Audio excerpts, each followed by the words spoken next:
Good afternoon once again, guys. Again, we are doing reading today, and I am very excited क्योंकि मुझे reading करना बड़ा अच्छा लगता है. अगर आपको भी अच्छा लगेगा, obviously you will get better results. And I am just gonna take you to the second question. ठीक है. Let me take it this way. Maybe this will move. Okay.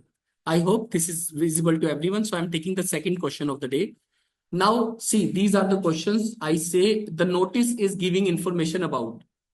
Means these questions इसमें elimination method काम नहीं करता. Purpose वाला questions and all that questions elimination method do not work because you have to understand the whole topic and then you have to answer. और सारे options correct हो सकते हैं.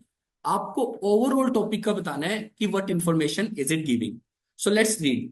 एनजी फीडिंग ट्यूब्स के ऊपर ये टॉपिक है. Displacement of the nasogastric feeding tubes can have serious of implications if undetected. तो अगर नेजोगैस्ट्रिक ट्यूब अगर सही से नहीं जाएगी तो उससे कॉम्प्लिकेशंस हो सकती हैं.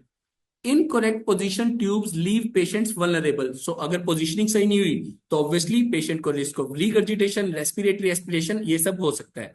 Now the important word, it is crucial to differentiate between gastric and respiratory placement on the initial insertion to prevent potentially fatal pulmonary. अभी तक टॉपिक किसका चल रहा है गाइस? टॉपिक क्या चल रहा है? एनजी ट्यूब्स का. और क्या चल रहा है कि उसको सही से पोजीशन कैसे करना है. So positioning of NG tube is the main topic. तो ऐसे टॉपिक को समझना है.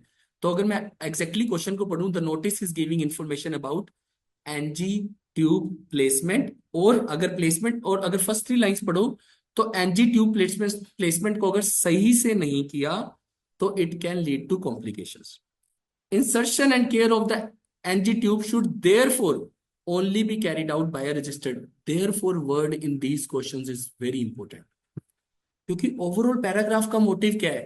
उसने आपको एक स्टोरी बताई कि अगर ऐसा नहीं होगा देयर विल बी कॉम्प्लिकेशंस, इसीलिए should be carried out by a registered doctor. तो हमारे लिए इजीली ऑप्शन हो जाता है कि they are talking about which staff should perform the NG tube placement. Therefore word is very important. क्योंकि conclusion, आप सोचो कोई भी स्टोरी सुनाओगे उसका कंक्लूजन कैसे, जैसे बचपन में स्टोरी सुनते थे, ऐसा हुआ इसलिए मोरल ऑफ द स्टोरीज.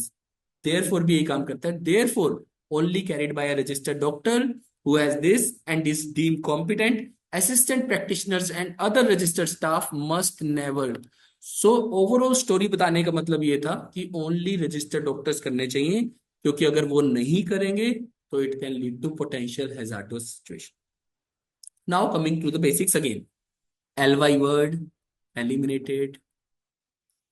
इसमें अगर ध्यान से देखो ये भी नहीं बताया वेज ऑफ चेकिंग द, ऐसा कोई वे नहीं बताया कि एनजी ट्यूब कैसे जा रही है. How the use of NG tube, ऐसी कोई बात ही नहीं हुई है. सो ये तो हमारे लिए वैसे एलिमिनेटेड है. So again which words are to consider when it comes to questions like purpose or the notice is giving information. Last two lines are very very important because that is where the conclusion happens of the topic. First line may also play a role, but last line is the most important line. Last two three lines, तो वहां से आपको ये लगाना है कि this question is going in this direction. Everybody okay with it? All right, so I am halting this recording as well. That was the second recording or third recording of the day. Thank you very much.